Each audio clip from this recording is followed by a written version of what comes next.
The air hung thick and heavy with the scent of cotton, dust, and sweat, a cloying perfume that clung to everything in Greenville, South Carolina, at the turn of the 20th century. For young Joseph Jefferson Jackson, this was the only world he knew. A world woven from the relentless rhythm of the cotton mills and the harsh realities of grinding poverty. His life began not with soft blankets and gentle lullabies, but with the coarse cotton sacks that served as makeshift bedding and the deafening roar of machinery that lulled him to sleep. His bare feet, toughened from years of walking the dusty streets and the unforgiving mill floors, were his constant companions, a testament to his humble beginnings, the source of his enduring nickname. Shoeless Joe. Greenville in those days was a tapestry of contrasts. The opulent mansions of the mill owners perched high on the hills overlooking the sprawling tenements where the mill workers lived, their lives dictated by the relentless cycles of the cotton industry. The Jackson family, like many others, resided in one of these cramped, overcrowded houses, a space barely large enough to shelter them from the elements, let alone offer comfort or privacy. The walls, thin as paper, did little to muffle the constant hum of the mills, a mechanical heartbeat that pulsed through the very fabric of their lives. The sounds, perpetually present, were an oral backdrop to his early years. The clatter of machinery, the rhythmic worry of belts, the shouts of foremen, and the ceaseless coughing of workers choked by the dust. Illiteracy was another significant burden in his young life. The formal education that many children took for granted was a luxury his family could not afford. His formal learning was limited, the world opening to him not through books, but through the visceral experience of working in the mills alongside his father and brothers. The lessons were harsh, the realities stark, the relentless demands of labor, the precariousness of their economic situation, and the constant threat of injury. His days were filled with toil, his evenings with the simple games and the limited joys of a life perpetually on the edge of survival. Yet even within this oppressive environment, the seeds of his extraordinary baseball talent began to sprout. The streets of Greenville, initially harsh and unforgiving, unexpectedly became his proving ground, his training field. Improvised games played with whatever was at hand. Scraps of wood, a tattered ball fashioned from old rags, taught him the fundamentals of the game, nurturing an innate talent that would soon make him legendary. He wasn't formally coached. His skills developed through instinct, determination, and an incredible natural aptitude for the game. His bare feet, seemingly a symbol of his deprivation, strangely became an asset, giving him a unique feel for the ground, enhancing his speed and agility. He could run like the wind, his body lean and wiry from years of work, effortlessly outpacing his peers. The cotton mills, despite the hardship, provided a peculiar crucible for his talent. The frequent interruptions in work, the short bursts of activity punctuated by downtime, allowed for impromptu games that honed his skills in quick, decisive bursts. He learned to seize opportunities, to make the most of limited resources and time, an invaluable lesson that translated perfectly onto the baseball field. The millyard itself became his personal training ground, a vast, irregular space demanding adaptability and resourcefulness, to traits which would serve him well in later years. His accuracy, in particular, was remarkable. His throws, whether with a makeshift ball or later with a proper baseball, were characterized by a surprising strength and control for a young boy, a result of endless practice honed by his intuitive understanding of the game's mechanics. As he grew older, his talent became increasingly undeniable. His natural ability and his tireless dedication to the game began to set him apart, attracting the attention of older, more experienced players. In the various impromptu games amongst the mill workers and the neighborhood children, he displayed an effortless grace, an almost mystical ability to hit the ball with power and precision that was far beyond his years. He was often seen hitting balls into nearby fields, sometimes even managing to smash them into the mill walls. Feats of athleticism that served not only to develop his skills, but also to garner him fame within the tight-knit community. The games themselves were far from formal affairs. They were raw, energetic displays of skill and passion. The fields were uneven, the balls often misshapen, and the equipment rudimentary at best. Yet the players approached the games with a fierceness and intensity that spoke to the depth of their love for the game. In this world, devoid of many joys, baseball became a source of escape, a chance to forget the hardship, if only for a few hours, and to revel in the thrill of competition. It was in these unofficial games, amidst the dust and the shouts, the laughter and the occasional cries of frustration, that Shoeless Joe began to forge his legend. The progression of his talent, however, wasn't a smooth, upward trajectory. It was marked by setbacks, by moments of doubt and frustration. Sometimes his skills would fall short. Sometimes his efforts would be undermined by the sheer limitations of his equipment or the unpredictable conditions of his makeshift playing fields. But through it all, his dedication never faltered. He possessed an unwavering belief in his abilities, a self-assurance born from countless hours spent refining his skills. Even if those hours were spent on cracked pavements rather than manicured baseball fields. Then there was the matter of his illiterate status, which was a considerable obstacle in an era that placed a high premium on education and sophistication. It meant a lack of access to many opportunities, a limitation in communication, and a sense of disadvantage compared to those who had access to formal schooling. Yet, paradoxically, his illiteracy fostered a reliance on his natural instincts. Without the constraints of sophisticated baseball theories or formal coaching, he relied on his own intuition, his own unique understanding of the game, a method which would eventually become one of his most distinctive qualities. And finally, there was his barefoot running. It was a mark of his poverty, yet it became a signature element of his style, a symbol of his resilience, and an almost uncanny asset to his incredible speed and agility on the field. The lack of formal shoes may have deprived him of some measure of protection, but they also gave him a direct connection to the earth, an almost intuitive feel for the ground that enhanced his performance. His rise in the local Greenville baseball circles was slow but steady.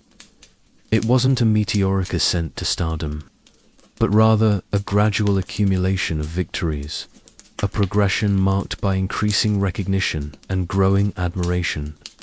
Each successful game added to his reputation, each well-placed hit, each deftly executed play carved a deeper impression on the minds of those who witnessed his unique talent. Word of his extraordinary skills began to spread beyond the confines of Greenville's mill yards and streets, attracting the attention of scouts and team managers who glimpsed the raw potential of a barefoot boy from the cotton mills. The end of this chapter marked not the end of a journey, but its hopeful beginning.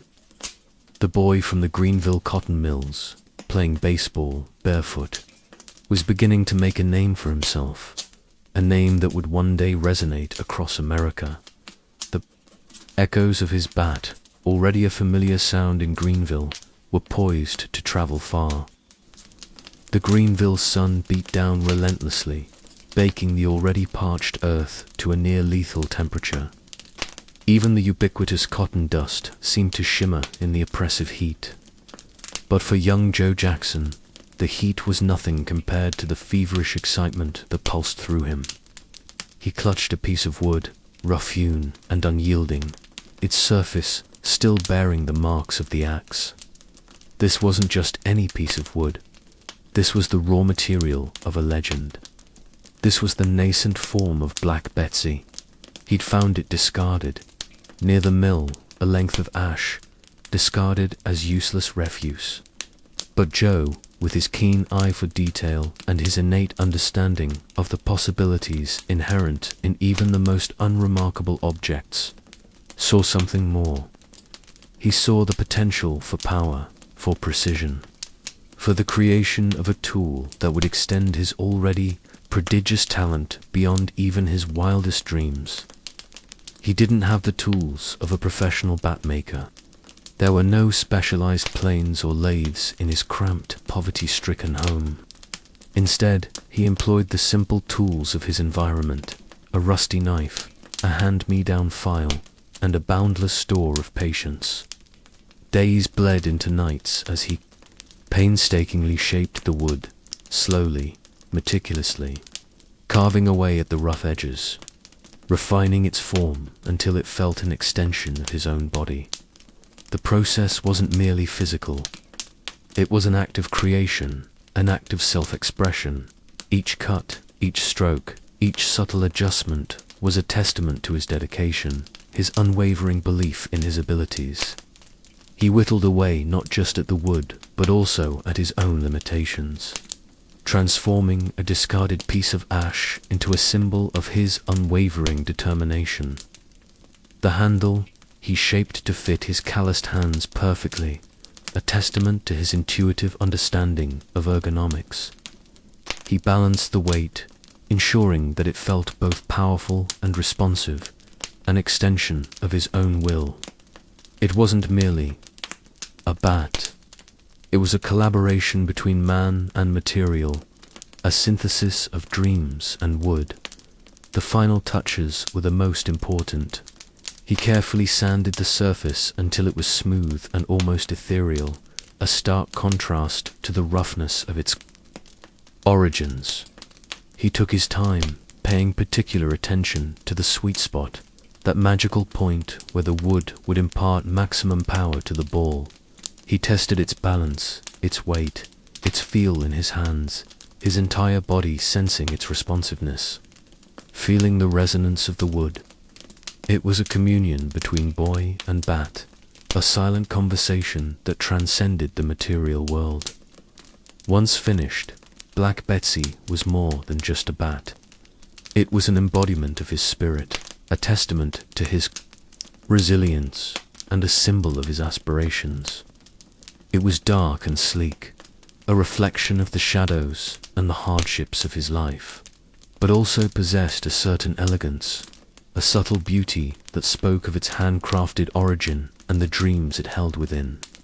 The grain of the ash, subtle and elegant, reflected the complexity of its creator. It was a unique piece of art, born not in a workshop, but in the crucible of poverty and perseverance. The initial swings were tentative, experimental. He practiced in the dusty alleyways behind the mills, his small form framed against the backdrop of the hulking structures. His movements were still raw, but even then, there was a hint of the effortless power, the uncanny precision that would soon become his hallmark. The sound of Black Betsy connecting with a rag ball was a distinctive thud, a sharp crack echoing in the narrow spaces, a preview of the thunderous sounds that would soon reverberate through the larger baseball world. The discarded rag balls were replaced, gradually, with actual baseballs, scavenged from wherever he could find them, and his practice intensified. He'd spend hours each day honing his technique, perfecting his stance, his swing, his follow-through. The empty lots and fields around Greenville became his private training grounds, transforming from desolate spaces into battlefields where he waged a war against his own limitations. The ball, meeting Black Betsy, sang a new song each time it struck the wood. He discovered its nuances, its sweet spot, and learned to direct its force with ever-increasing accuracy. His improvement was dramatic. His hits began to carry further, to arc higher, to demonstrate a power and precision that was becoming legendary among his peers. He was no longer just a fast runner, a boy with innate talent. He was a hitter of unparalleled skill, a craftsman, wielding his creation like a weapon of unprecedented power. His ability to make contact with a ball, to strike it with such remarkable precision and power, was a sight to behold. His reputation grew rapidly. The whispers of his skill spread through the mill yards like wildfire, reaching beyond the familiar confines of his daily existence. Older boys, initially skeptical, found themselves awestruck by the power and accuracy of his hits. Men who had spent their lives working in the mills, hardened by toil and tempered by hardship, found themselves moved by the sheer grace and power of his swing. The sound of Black Betsy connecting with the ball became a symbol of hope, a reminder that even in the darkest of circumstances, extraordinary things could be achieved. Word of Shoeless Joe and his magical bat reached beyond Greenville. Scouts, drawn by the legends of the boy who hit balls further than anyone they'd ever seen, began to make their way to the city's dusty ball fields. They witnessed firsthand the almost mystical connection between the boy and his bat, the effortless power, the remarkable precision. The air crackled with anticipation each time he stepped up to the plate. The crowd hushed, their eyes fixed on the slender figure wielding his unassuming but magical bat. Each swing was a story, a narrative of hardship, determination, and the triumph of the human spirit. The echoes of Black Betsy's impact resonated not just on the fields of Greenville, but promised to soon reach the wider world. The journey from discarded ash to legendary status had begun. The boy from the cotton mills, armed with nothing but talent, perseverance, and a uniquely crafted bat, was on the verge of his extraordinary destiny. The minor leagues weren't glamorous. The fields were often rough, the crowds smaller, and the well, let's just say it barely covered the cost of a decent meal, let alone rent. But for Joe Jackson, the minor leagues were a crucible, a testing ground where his raw talent was refined, honed, and shaped into something truly exceptional. He wasn't playing for the adoration of thousands. He was playing for the love of the game, for the thrill of competition, and for the quiet satisfaction of seeing Black Betsy connect with the ball with a resounding crack. His first team, the Greenville Grays, was a ragtag bunch of hopefuls, each with their own dreams and disappointments. There was Old Man Fitzwilliam, the grizzled catcher whose hands were as rough as bark, but whose knowledge of the game was encyclopedic. There was young Lefty Lewis, a left-handed pitcher whose curveball was as deceptive as a politician's promise.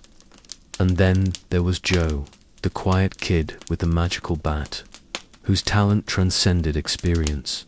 Fitzwilliam, in particular, became a mentor to Joe, sharing not just his baseball wisdom, but also the hard-won lessons of a life lived on the margins. He taught Joe the nuances of the game, the subtle art of reading the pitcher, the importance of discipline, and the unwavering need for focus. Joe, in turn, listened intently, his sharp mind absorbing every piece of advice like a sponge. Fitzwilliam saw in Joe not just skill, but also a rare blend of humility and determination, a quiet strength that would serve him well in the years to come. The games themselves were a vibrant tapestry of small-town life. The stands, often filled to capacity, were a mix of families, mill workers, and local businessmen. Their cheers echoed through the evening air, a collective expression of their shared passion for baseball. There was a palpable sense of community, a shared experience that transcended the boundaries of class and background. The atmosphere crackled with a kind of energy that was only found in the minor leagues, a place where dreams were nurtured and nurtured, where legends were born not on a grand stage, but amidst the roar of a supportive small town. Joe thrived in this environment. He wasn't just a prodigious hitter, he was a natural leader, his quiet confidence inspiring his teammates, his exceptional eye at the plate, honed through countless hours of practice, allowed him to anticipate pitches with uncanny accuracy, setting up hits that stunned even the most seasoned pitchers. His hits weren't just powerful, they were precise, perfectly placed to exploit gaps in the field. But it wasn't just his batting prowess that set him apart. He was an instinctive base runner, understanding the subtle intricacies of the game, making timely steals and showing exceptional speed and agility. He displayed a rare intelligence on the field, anticipating his opponent's moves, reacting to changes in momentum with a calm precision that belied his youth. It wasn't just raw talent, it was a sophisticated understanding of the game, a mastery of its rhythm and flow that set him apart from his peers. As the season progressed, Joe's legend grew. His name spread beyond the local papers, making its way into regional sporting publications. Scouts, drawn by whispers of the young phenom from Greenville, began to fill the stands, their keen eyes carefully assessing his every move, every swing, every steal. They saw not just the powerful hits, but the quiet intensity, the unwavering focus, the effortless grace that made him such a compelling player. They saw the potential, not just for a great player, but for a superstar, a legend. They saw in Joe the future of baseball. The attention wasn't always easy. The pressure mounted, the expectations grew. But Joe remained unfazed, his focus unwavering. He treated each game with the same dedication and passion he showed in the dusty alleyways, behind the mills where his journey had begun. The pressure only seemed to intensify his focus, sharpen his instincts, and elevate his already extraordinary skills. The weight of expectation only seemed to fuel his fire. His performances on the field were becoming increasingly electrifying. His hits weren't just home runs. They were works of art, powerful, perfectly placed, and executed with a quiet mastery. The crowds roared their approval.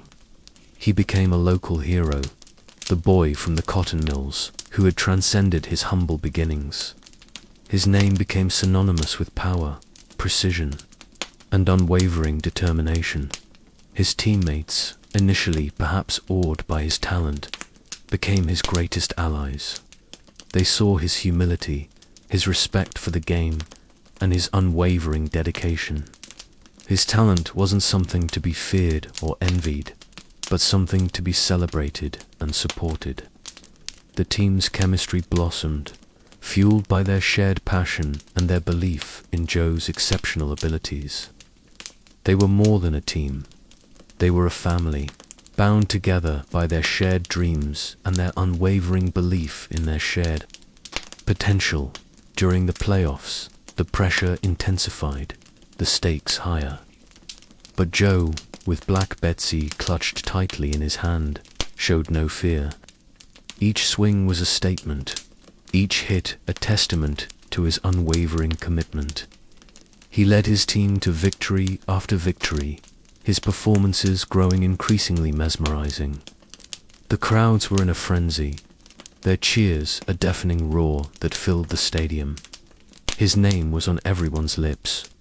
He had become more than a baseball player.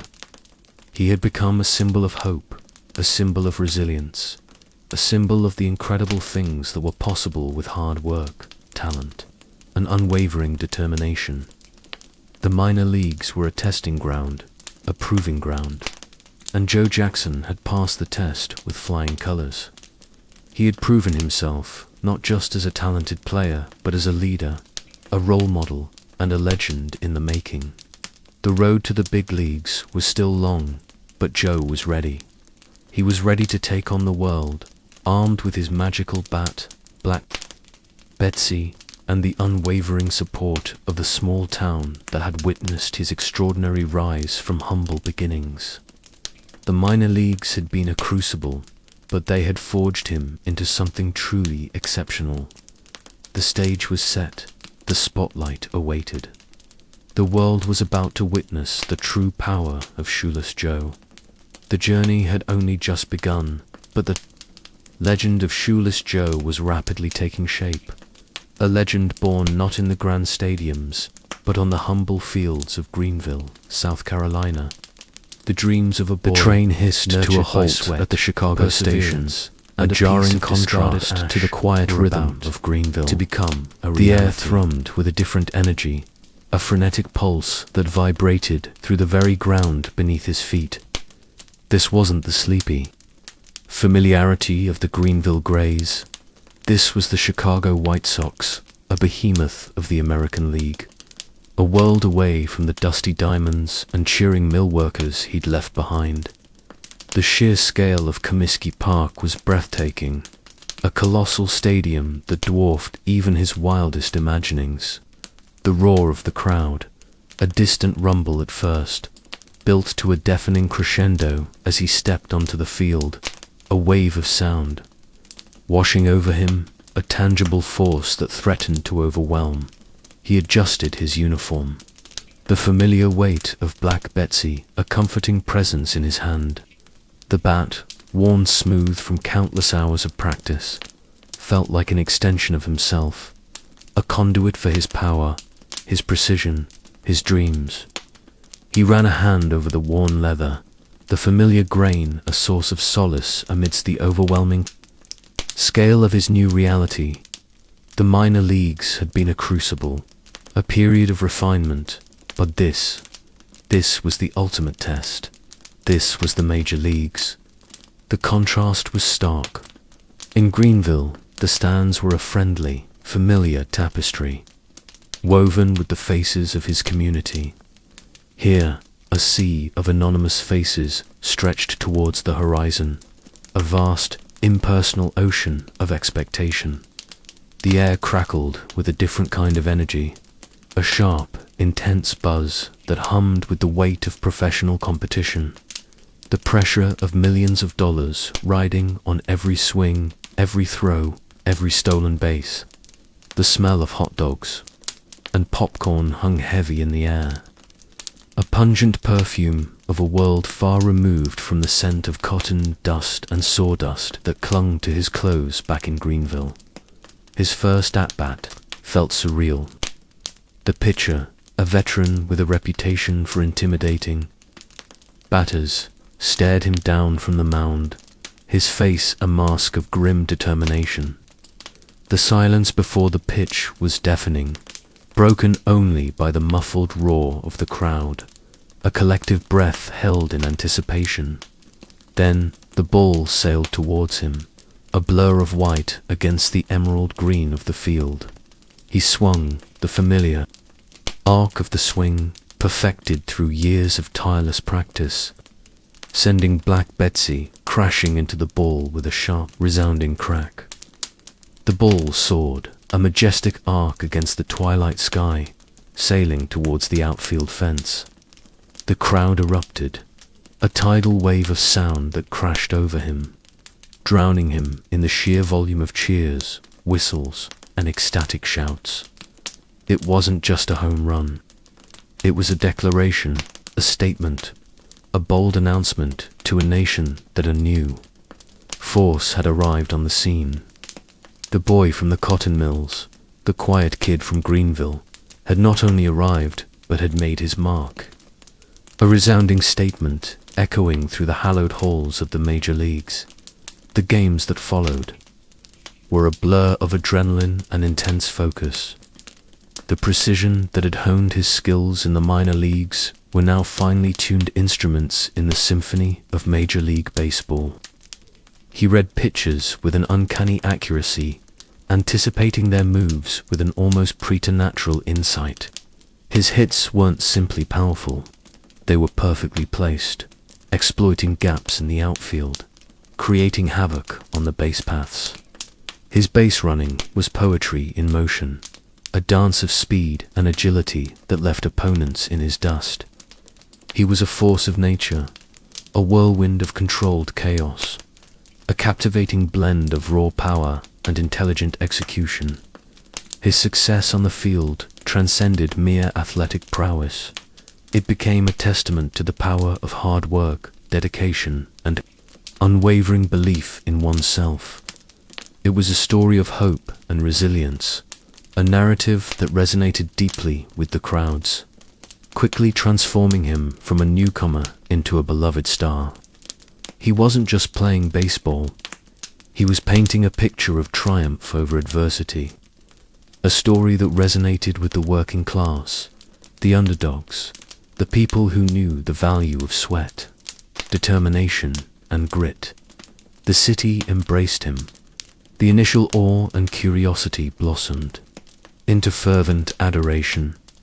He was no longer just Joe Jackson. He was Shoeless Joe, a name whispered with reverence, a legend in the making. He filled the papers, his picture adorning sports columns, his name a recurring motif in conversations from the swankiest restaurants to the humblest bars. His teammates, initially cautious and observing, quickly embraced him as one of their own. They were seasoned veterans, hardened by years of competition, but even they were impressed by his unwavering focus, his quiet humility, and his extraordinary talent. The chemistry within the team was palpable, enhanced by his presence, fueled by their shared desire to win and their mutual respect for each other. But amidst the adoration and success, he never forgot Greenville. The memories of the dusty fields, the roar of the small-town crowd, the camaraderie of his teammates on the Greenville Grays remained a constant source of strength, grounding him in the reality of his humble beginnings. He wrote letters to Fitzwilliam and Lefty, sharing his successes, confiding in the wisdom of his former mentor. He carried Greenville with him, a silent reminder of the roots that nourished his incredible ascent, ensuring that his fame never eclipsed the lessons he learned. On those less glamorous, yet profoundly formative, fields, the transition from the minor leagues to the majors had been seamless. He had navigated the change with the same grace and determination he had displayed throughout his rise. His talent, already exceptional, seemed to amplify in the dazzling spotlight of the major leagues. It was as if the grand stage had unlocked a higher potential, a more refined artistry, a more potent mastery of the game. The roar of the crowd was no longer intimidating. It was energizing, invigorating, a source of inspiration that fueled his performance. He thrived under pressure, his focus unwavering, his resolve unyielding. The weight of expectations did not crush him. Instead, it galvanized him, propelling him to ever greater heights. The season unfolded, each game a new chapter in his burgeoning legend. His hits were works of art, executed with a power and precision that stunned opponents and captivated fans. He wasn't just playing baseball, he was shaping a destiny, defying expectations, leaving an indelible mark on the sport. The dreams of a boy from Greenville, once whispered in the hushed tones of a small town, were now echoing through the vast stadiums of the major leagues. A testament to the transformative power of passion, perseverance, and an unwavering belief in the magic of a well-worn ashwood bat. The legend of Shoeless Joe was not just taking shape, it was exploding onto the national stage, and it was only just beginning.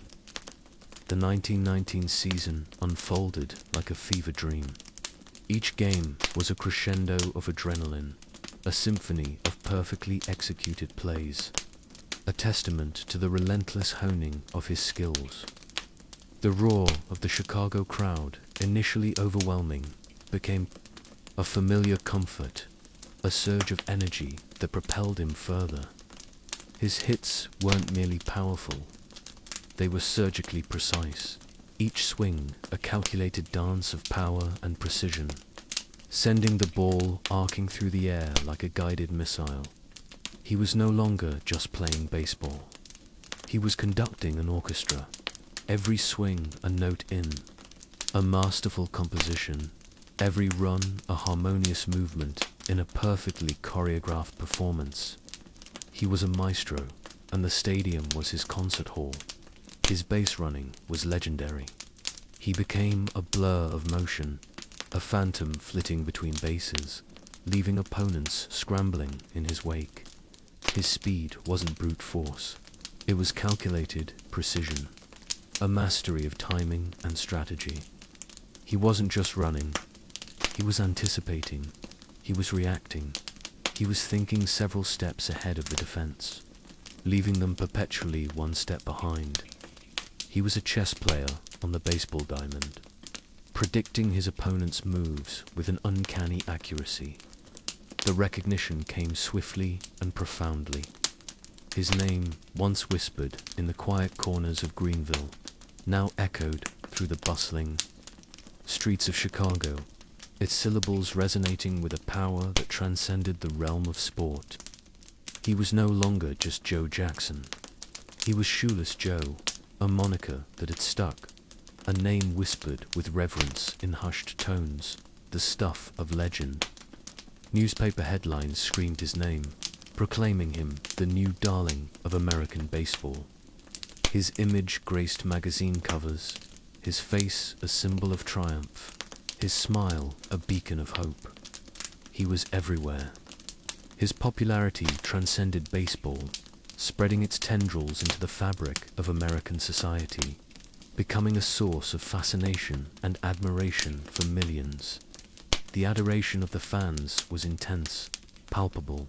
They hung on his every move, their cheers deafening, their eyes glued to his every action on the field. They flocked to the stadium, transforming Comiskey Park into a sea of humanity, a testament to his popularity. He was more than just a baseball player. He was a symbol of hope, a beacon of light in a world grappling with the aftermath of a devastating war. He was the embodiment of the American dream, the poor boy from a cotton mill who through sheer talent and relentless hard work had risen to the pinnacle of his chosen profession. His interactions with teammates evolved from polite observation to genuine camaraderie. He was welcomed into the heart of the team, his humility and unwavering focus earning the respect of even the most hardened veterans. He shared quiet moments with his teammates, exchanging stories, laughing, teasing, bonding over their shared passion for the game. He showed them his legendary work ethic, his attention to detail, his humility in the face of victory, and his grace in the shadow of defeat. His presence infused the team with renewed vigor, enhancing the dynamics of the team. Yet, even amidst the celebration and adulation, a subtle unease began to percolate beneath the surface. The weight of expectations began to press heavily on his shoulders. The whispers started, insidious and vague at first. The pressure to perform, the relentless scrutiny of the media, the ever-present shadow of potential failure began to take their toll. The undercurrents of the brewing scandal, the whispers of gambling and crooked games began to creep into the edges of his consciousness, a chilling premonition of the darkness that lay ahead. The opulent world of professional baseball, initially so dazzling and exhilarating, was beginning to feel claustrophobic. The endless parade of fans, the constant media attention, the ever-present clamor for autographs, it was all becoming too much. The city that had once embraced him with such fervor was beginning to feel like a cage. He found solace in the quiet moments, the brief respites from the relentless whirlwind of fame and fortune. He wrote letters to his friends back in Greenville, pouring his heart out to Fitzwilliam and Lefty, sharing his triumphs and anxieties. Their responses served as anchors in the storm of his extraordinary rise, reminding him of his roots, his humble beginnings, and the unwavering support of his community. These letters became a lifeline, a connection to a simpler time, a reminder of the values that had shaped him and kept him grounded. The tension mounted with each passing game. The city of Chicago, once his ardent supporter, was now a seething cauldron of anticipation, a restless energy that hummed with both excitement and apprehension. The undertones of a burgeoning scandal, almost imperceptible at first, were growing stronger, becoming a palpable presence in the air, like a storm gathering on the horizon. The whispers, once subtle, now echoed through the stadium, their volume rising with each passing day. Shoeless Joe's journey, once a triumphant ascension, was now tinged with a shadow of foreboding, a sense of impending doom that no amount of cheers could quite erase. The legend was still unfolding, but the narrative was changing. The story was heading somewhere far more complex, far more tragic than anyone could have imagined. Asterisk, the whispers started subtly, like the rustling of leaves in a summer breeze, barely perceptible at first. They slithered through the clubhouse, weaving their way into conversations, insinuating themselves into the spaces between laughter and camaraderie. They were whispers of easy money, of a different kind of game, a game played not on the diamond but in the shadowy corners of back rooms and dimly lit saloons. At first, they were dismissed, brushed aside as the ramblings of disgruntled fans or jealous rivals, but the whispers persisted, growing louder, more insistent, their seductive promises becoming increasingly difficult to ignore. It began with casual encounters, fleeting conversations in hotel lobbies and dimly lit bars. A seemingly innocuous question, a casual suggestion, a carefully placed proposition. A gambler, impeccably dressed, with a disarming smile and a handshake that felt oddly cold, would approach a player, perhaps after a particularly grueling game, offering a proposition that was both tempting and unsettling. The promise of wealth, of a life beyond the demanding grind of professional baseball, was alluring, especially to those burdened by financial anxieties. The players, after all, were not immune to the everyday struggles of life, despite their considerable salaries. Rent, mortgages, family obligations, the financial pressures were real, and the lure of easy money, a shortcut to financial security, was a powerful temptation. One such player was Arnold Chick Gandil, the first baseman, a man whose quiet intensity was often mistaken for stoicism. Gandil, a shrewd and calculating individual, was the first to succumb to the gambler's allure. His debts were mounting, and the prospect of a significant payoff, a chance to escape his precarious financial situation, proved irresistible. He was the conduit, the bridge between the gamblers and the rest of the team, his influence subtly weaving its way into the team dynamics. He was a master strategist on the field, and now he was playing a different kind of game, one fraught with risk and deceit.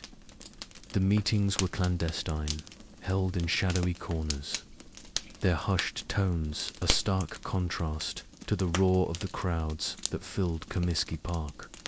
The gamblers, figures of mystery and intrigue, painted vivid pictures of a life free from financial worries, a life of comfort and luxury. The allure was powerful, a siren's call whispering promises of financial freedom, a tantalizing escape from the weight of debt and financial insecurity. The initial conversations were tentative, filled with subtle probes and carefully crafted suggestions. The gamblers expertly played upon the players' insecurities, subtly highlighting their financial vulnerabilities, subtly sowing the seeds of doubt and discontent. They planted the idea that their current earnings were insufficient, that their talents were undervalued, that the system was rigged against them. These were whispers of resentment, expertly crafted to resonate with the players' unspoken anxieties. The gamblers moved with a calculated precision, their actions carefully orchestrated to maximize their influence. They targeted the players most vulnerable to financial pressures, those with significant debts or pressing family obligations. They offered advances, loans, seemingly generous gifts, all designed to cultivate dependency and loyalty. They fostered an atmosphere of secrecy, creating a bond built on shared secrets and complicity. The moral dilemmas the players faced were agonizing. The weight of their loyalty to the game, to their teammates, to themselves, clashed with the allure of immense wealth.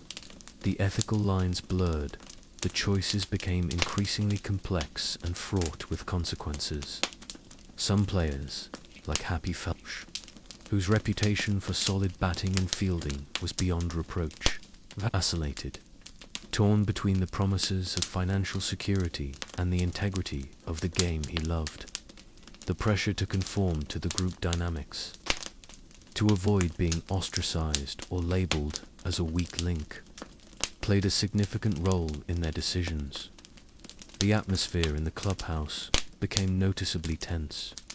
The easy camaraderie of the previous months was replaced by a palpable unease, a sense of suspicion and mistrust. Private conversations became hushed whispers. Exchanged glances became fraught with meaning. The once vibrant energy of the team was replaced by a chilling silence, a heavy weight of unspoken anxieties and suppressed fears. The conversations shifted from tentative suggestions to explicit negotiations. The gamblers laid out their terms, offering specific amounts for throwing games, detailing the precise ways the players were to manipulate the outcomes. The level of detail was unsettling, the precision disturbing. It was a calculated plan, meticulously crafted, designed to leave no trace, to ensure that the perpetrators could not be identified. Joe Jackson, always observing, remained silent for a while. The quiet intensity that marked his performance on the field was now a mask, concealing his internal struggle. He was a man of few words, but his actions spoke volumes. He listened intently to the hushed conversations, the carefully veiled propositions, the hushed promises of untold wealth. His silence was a testament to his internal conflict, a battle between his desire for financial security and the integrity of his chosen profession. The weight of the world rested heavily on his shoulders. The lure of the easy money whispered temptations, yet the unshakable principles and quiet pride that defined him remained a powerful, if silent, force. He was a man caught in a web of deceit, a pawn in a larger, far more dangerous game than he had ever imagined. The shadow of the scandal was no longer a vague premonition. It was a dark cloud, looming over him, threatening to engulf him in its murky depths. His silence became a dam, containing an emotional torrent that threatened to break and sweep him away. But how long could that silence hold? The storm was brewing, its fury waiting to be unleashed. The legend of Shoeless Joe was about to take a tragic turn. The seemingly untouchable hero was about to be consumed by the darkness he had, until now, so skillfully avoided. The air hung heavy with the scent of coal smoke and brewing anxieties. Chicago's night, usually a vibrant tapestry of electric lights and raucous laughter, felt oppressive, mirroring the turmoil churning within Joe Jackson. The whispers, once a distant murmur, now echoed in the cavernous spaces of his mind. A relentless chorus of temptation and dread. The offer, a sum of money that could erase a lifetime of financial hardship, felt both intoxicating and terrifying. His small apartment, barely more than a cramped room above a bustling bakery, offered little solace. The rhythmic thud of the city's heartbeat, the rumble of streetcars, the distant wail of a siren, only amplified the deafening silence within him. He stared at the worn baseball glove resting on his dresser, its leather softened by years of sweat and tireless practice, a tangible symbol of his dedication to the game. Could he betray that dedication? Could he betray the trust of his teammates, the unwavering support of the fans who adored him? The financial pressures had been mounting for years. His modest salary, while respectable by most standards, had been stretched thin by the demands of supporting his family. The persistent gnawing anxieties about his aging parents and a series of unfortunate investments. The weight of responsibility pressed down on him, a constant reminder of his precarious financial position. He'd worked tirelessly, sacrificing much, yet the elusive security he craved remained just beyond his grasp.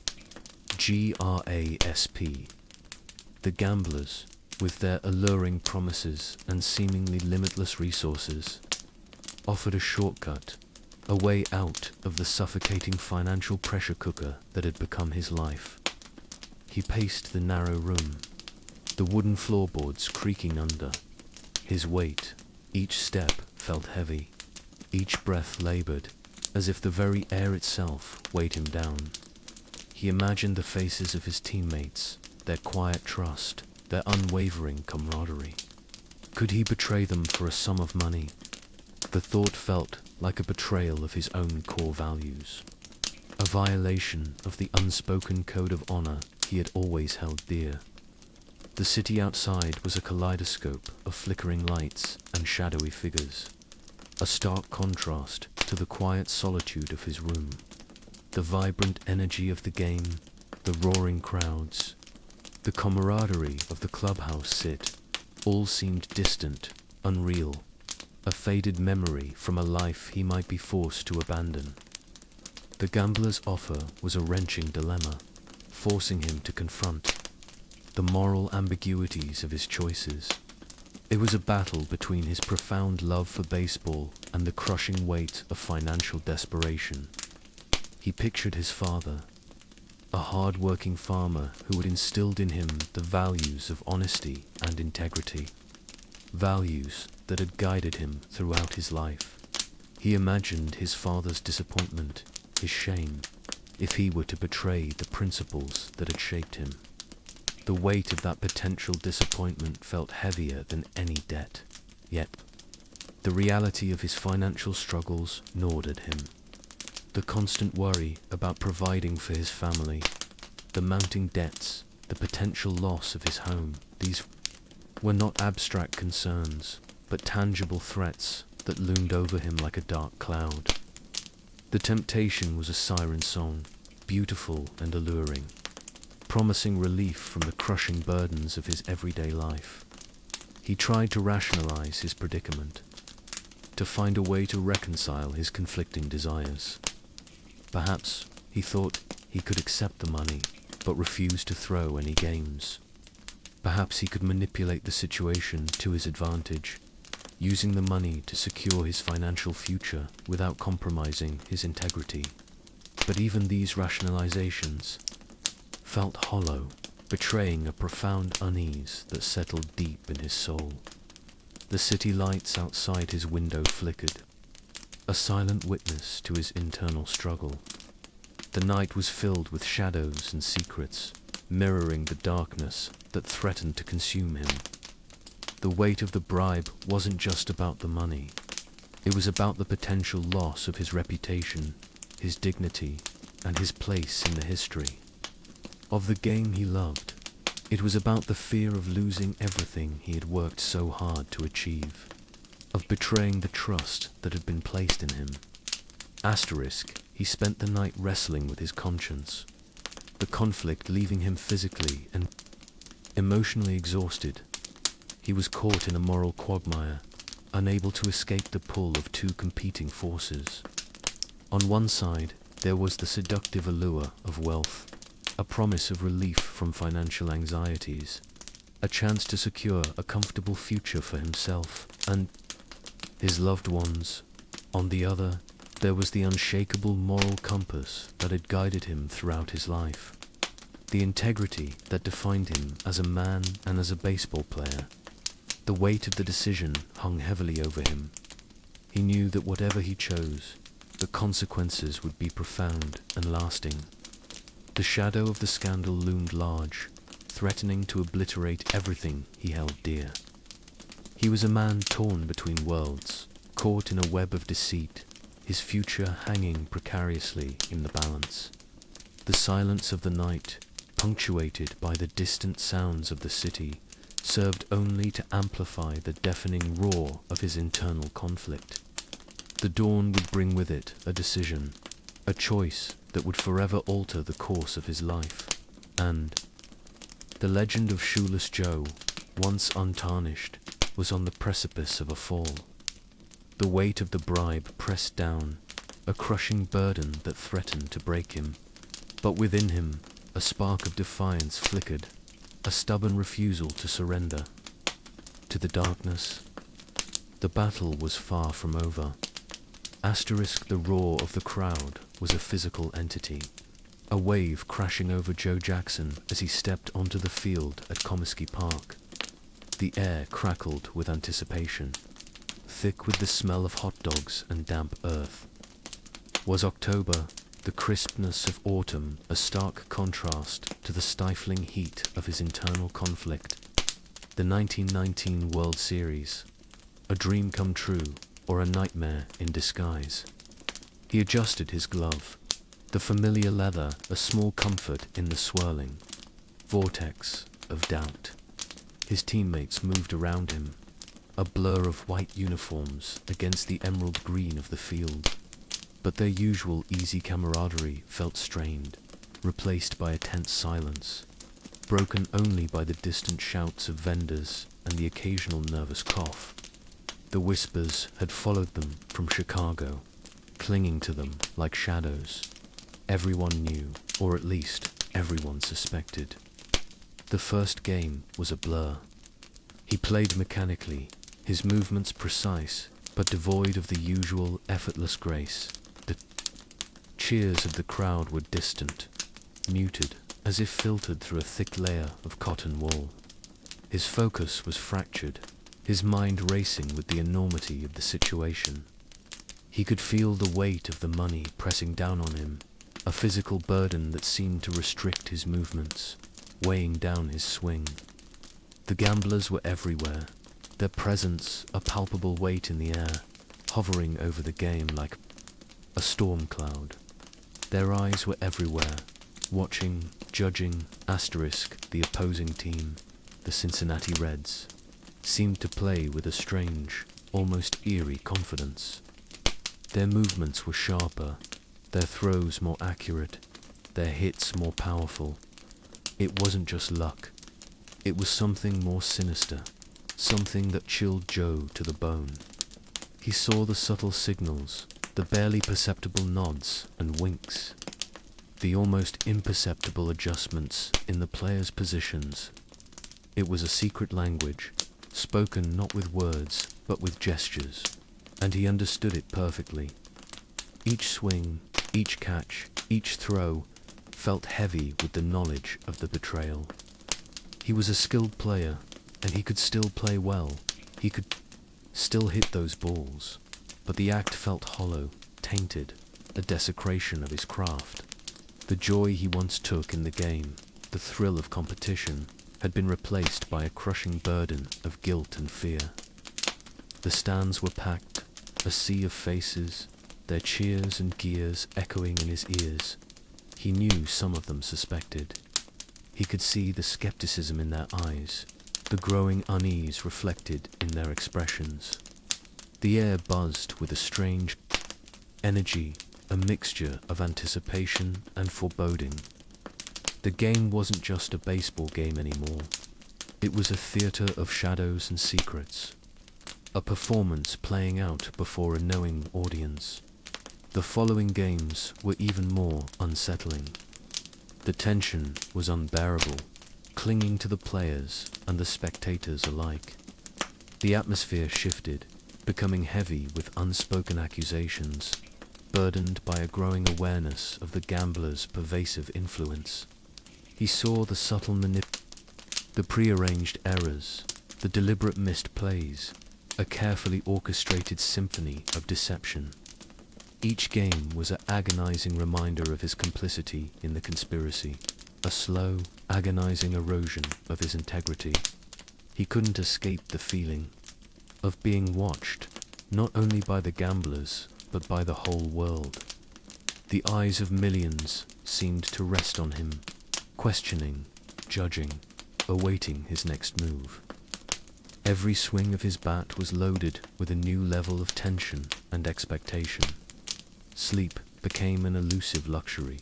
His nights were a torment of guilt and self-recrimination, haunted by the ghosts of his past and the shadows of his future. He was trapped in a moral quagmire, the weight of his actions pressing down on him with unrelenting force. He looked at his family, saw their innocent faces, and wondered if their trust would ever be restored. The World Series was a parade of missed opportunities, a series of carefully orchestrated errors and missed plays that stunned the crowd. It was a show of calculated moves, designed to mislead, to deceive, and to take the money. It wasn't just that they threw the games, it was the way they did it. The subtle nuances, the almost imperceptible shifts, the careful choreography of defeat. It was an art form of deception. The fans, initially joyous, grew increasingly suspicious. The once unquestioning adoration turned to stunned silence, then to whispers, then to open accusations. The press began to investigate, sniffing out the whispers of corruption and deceit. The seeds of doubt had been sown, and they were taking root, growing stronger with each passing day. The magic of the game, once so vibrant and alive, had been replaced by a pervasive sense of unease and betrayal. Joe Jackson, the Shoeless Joe, the beloved baseball star, was now at the center of a maelstrom. The cheers that had once greeted him were now replaced by jeers and hushed condemnations. The weight of the scandal pressed down on him, crushing him under its immense weight. He carried the burden of a nation's disappointment, the weight of his own conscience, and the fear of losing everything he had worked so hard to achieve. He played on, a ghost in the field, moving through the motions, haunted by the knowledge of his actions, the memory of his father, instilled with the values of honesty, integrity, and hard work, a ghost of what he once was.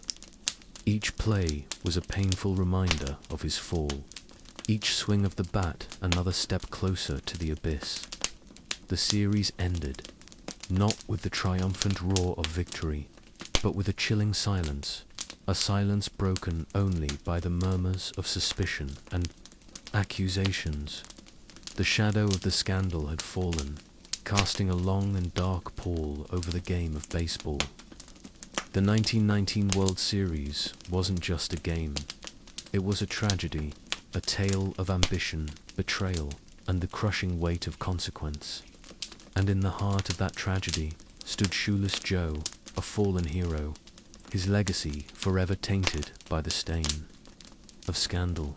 The weight of the world, and his own guilt, seemed to bend him under its crushing weight, a slow, excruciating death of his spirit. His skill remained, but the joy was gone, replaced by a cold, empty space. a void where once passion resided. The once vibrant and dazzling star of baseball had dimmed, losing its light forever in the darkness of the scandal. The cheers of the crowd were replaced with whispers of disillusionment, and the memory of his once shining career would forever be overshadowed by the shadow of his betrayal. The 1919 World Series, a year to forever be remembered for its tragic turn of events, a game forever stained by the stain of the scandal, the fall of a hero, and the fading echoes of a once celebrated career. The final game ended not with a bang, but a whimper.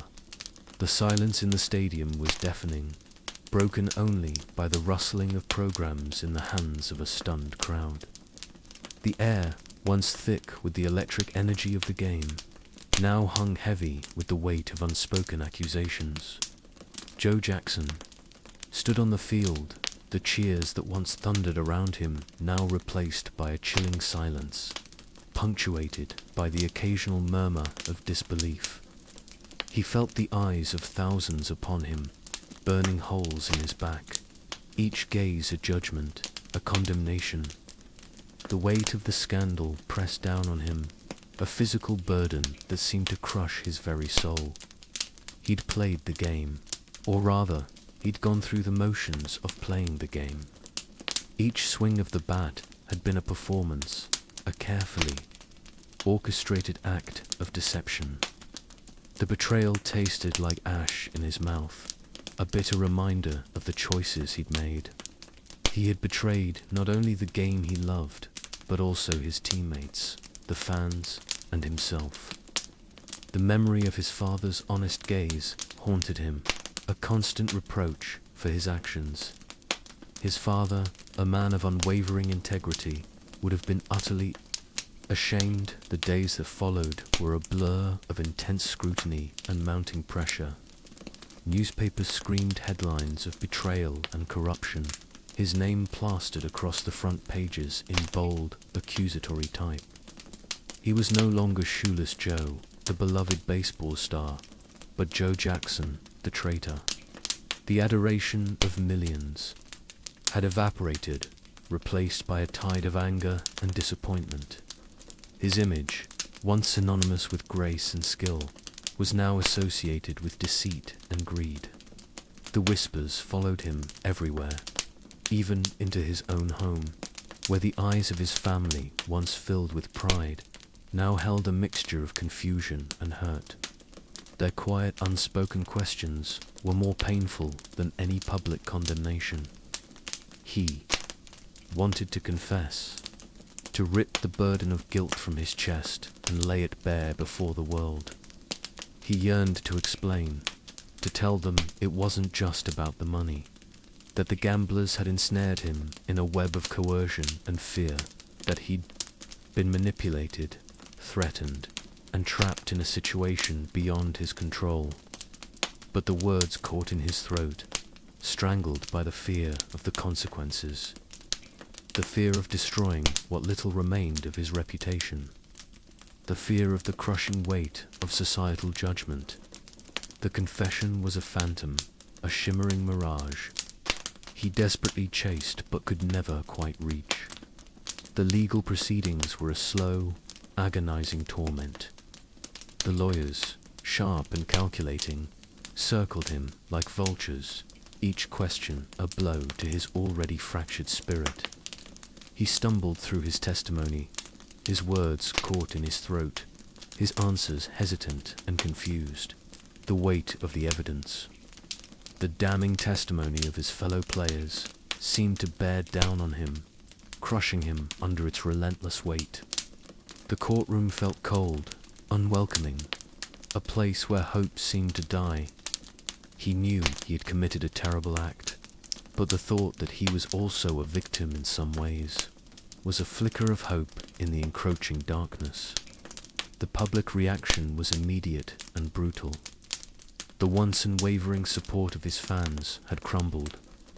He was vilified, condemned, ostracized. Letters arrived daily, filled with rage, threats, and accusations. His face, once plastered on trading cards and posters, now adorned newspapers and pamphlets as a symbol of betrayal. The children who had once idolized him, those whose imaginations had been ignited by his skill and passion for the game, now looked at him with a mixture of disappointment and fear. The isolation was almost unbearable. He felt like a leper, shunned by society, his life reduced to a single, damning act. The game, once his sanctuary, had become his prison. He tried to find solace in his family, but the rift was too wide to bridge.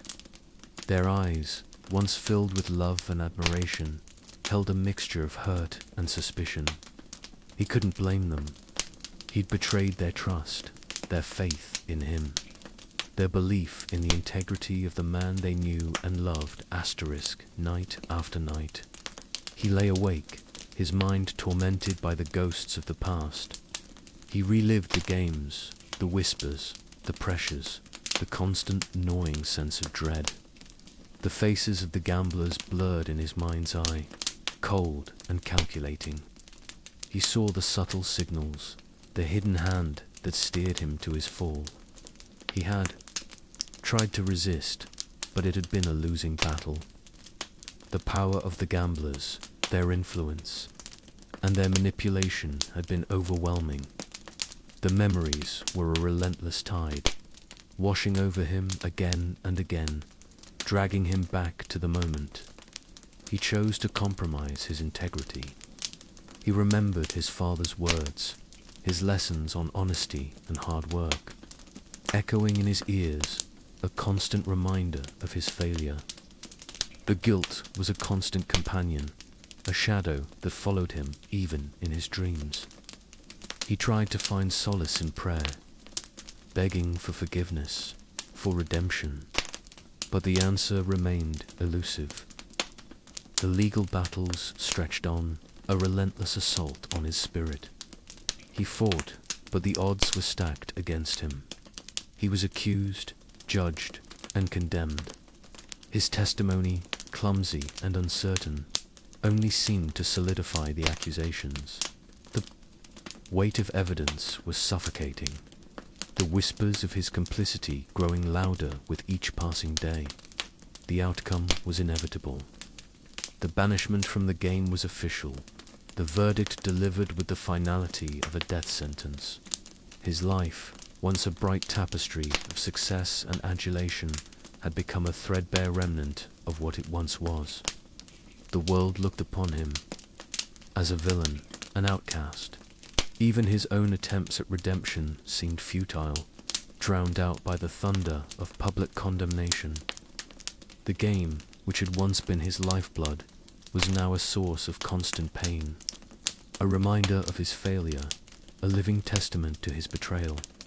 Even in the quiet solitude of his home, the shadow of the scandal lingered, a haunting presence that followed him everywhere, in the silent rooms, in the faces of his family, in the quiet whispers of the passing wind.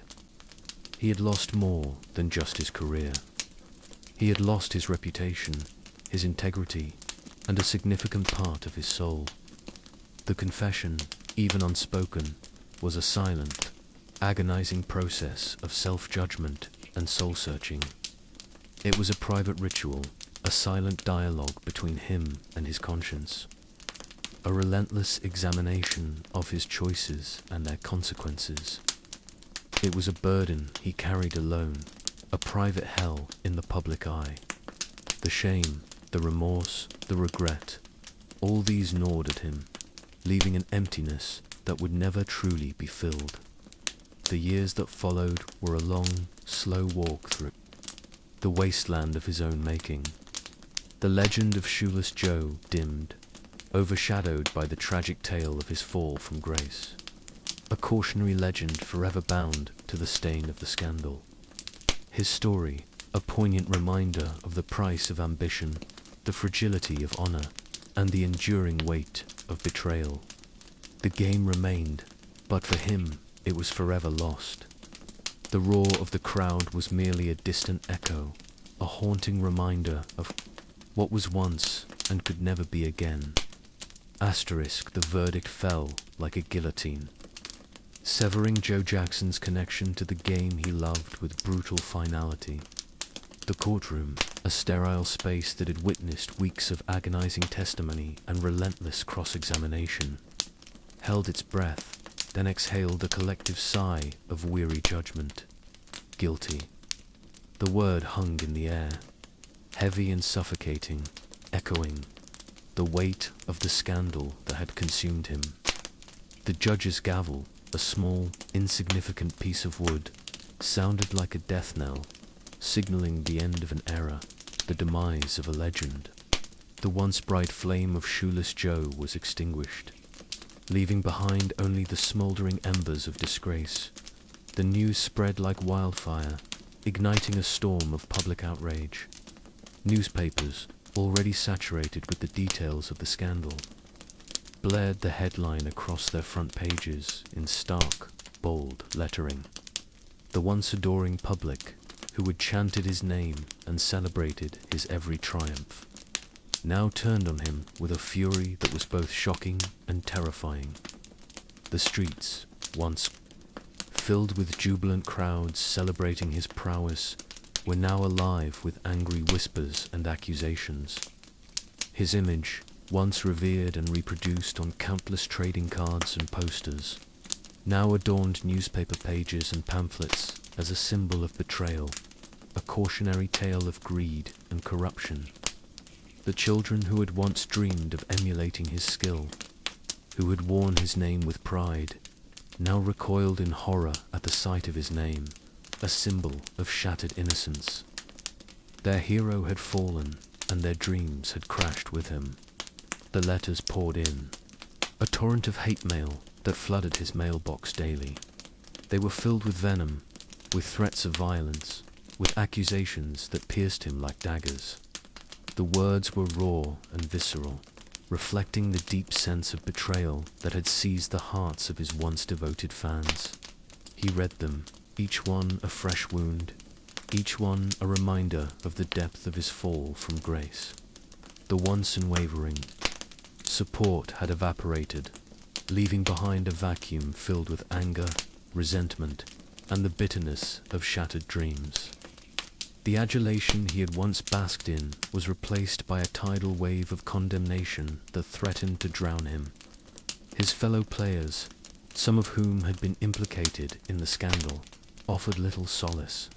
The bonds of camaraderie, once unbreakable, were now fractured and strained, tainted by suspicion and the bitterness of betrayal.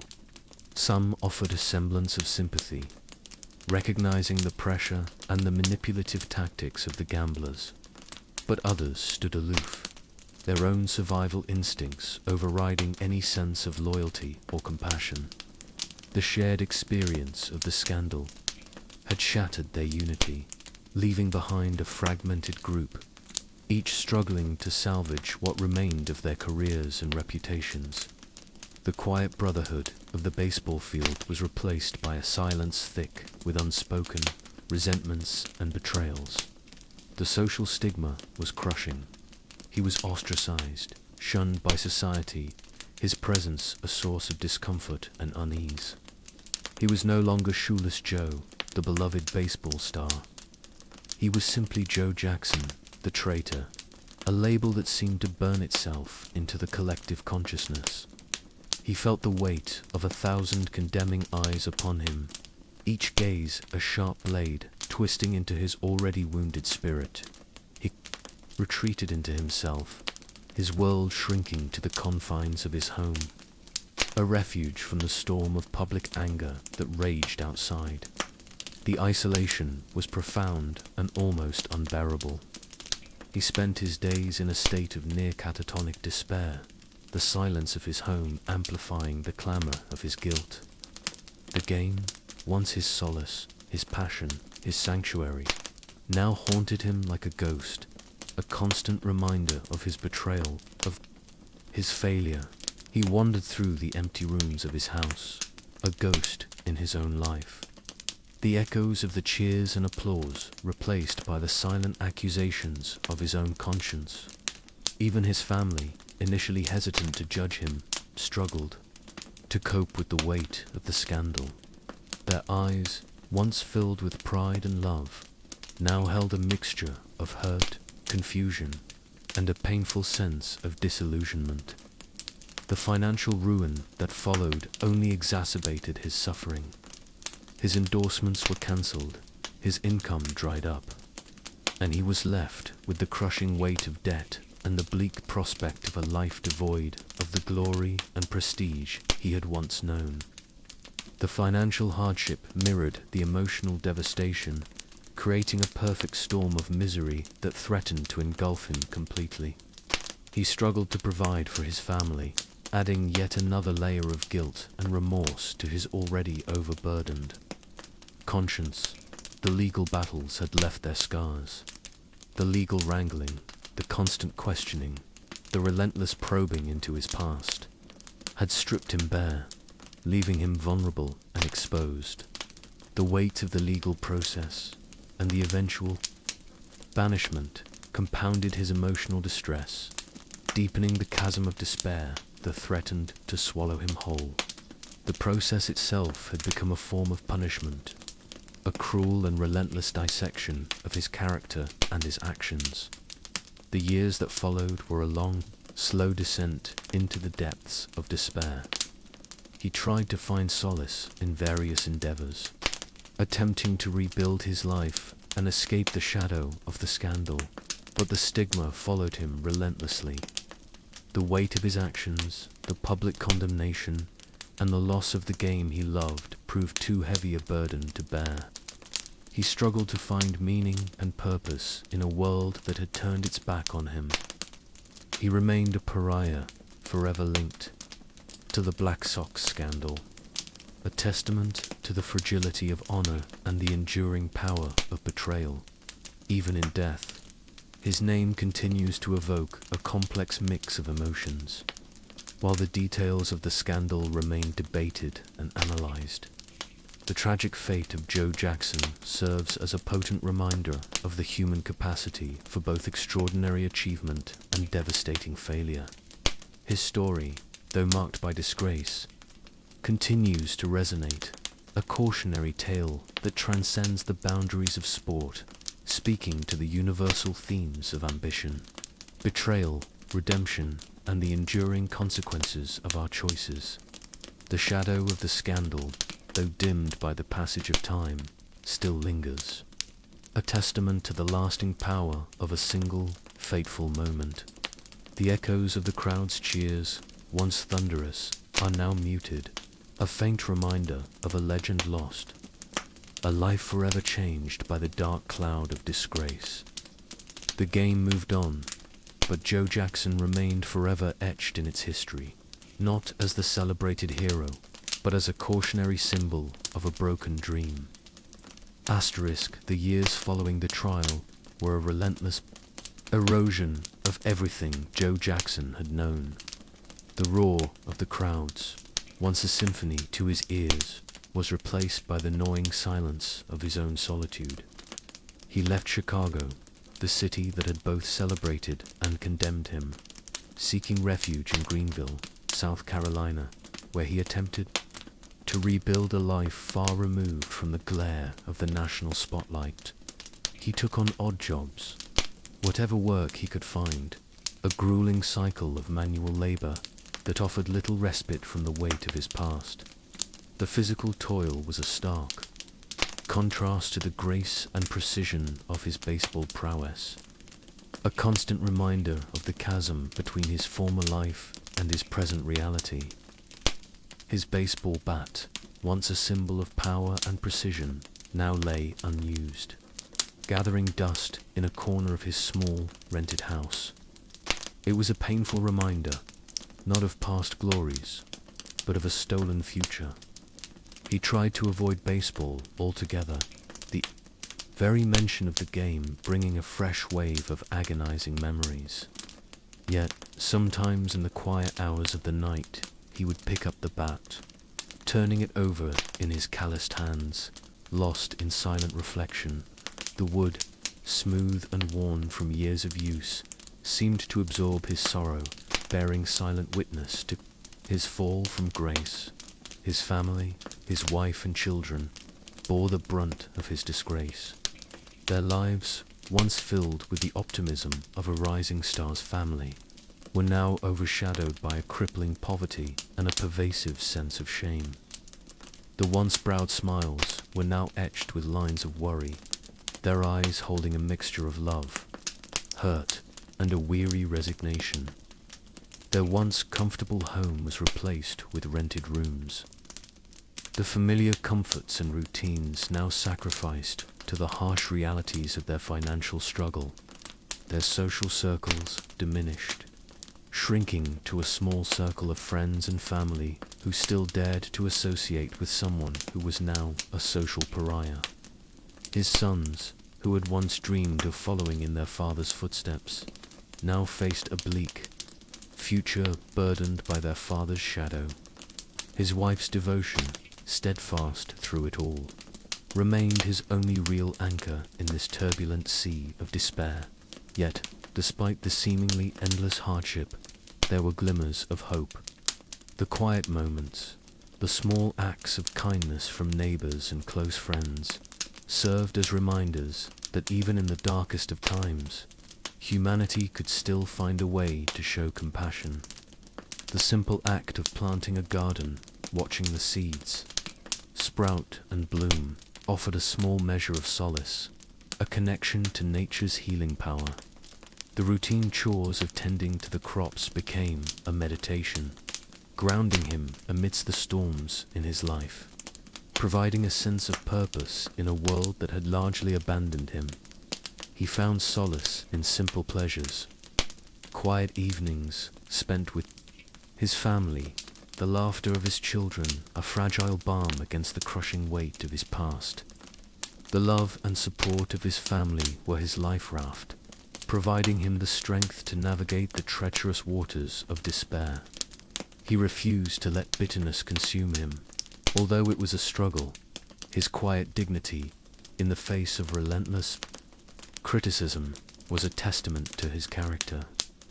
The silence was not merely a surrender, but a conscious decision to maintain his sense of self, to preserve the integrity that had been so publicly shattered.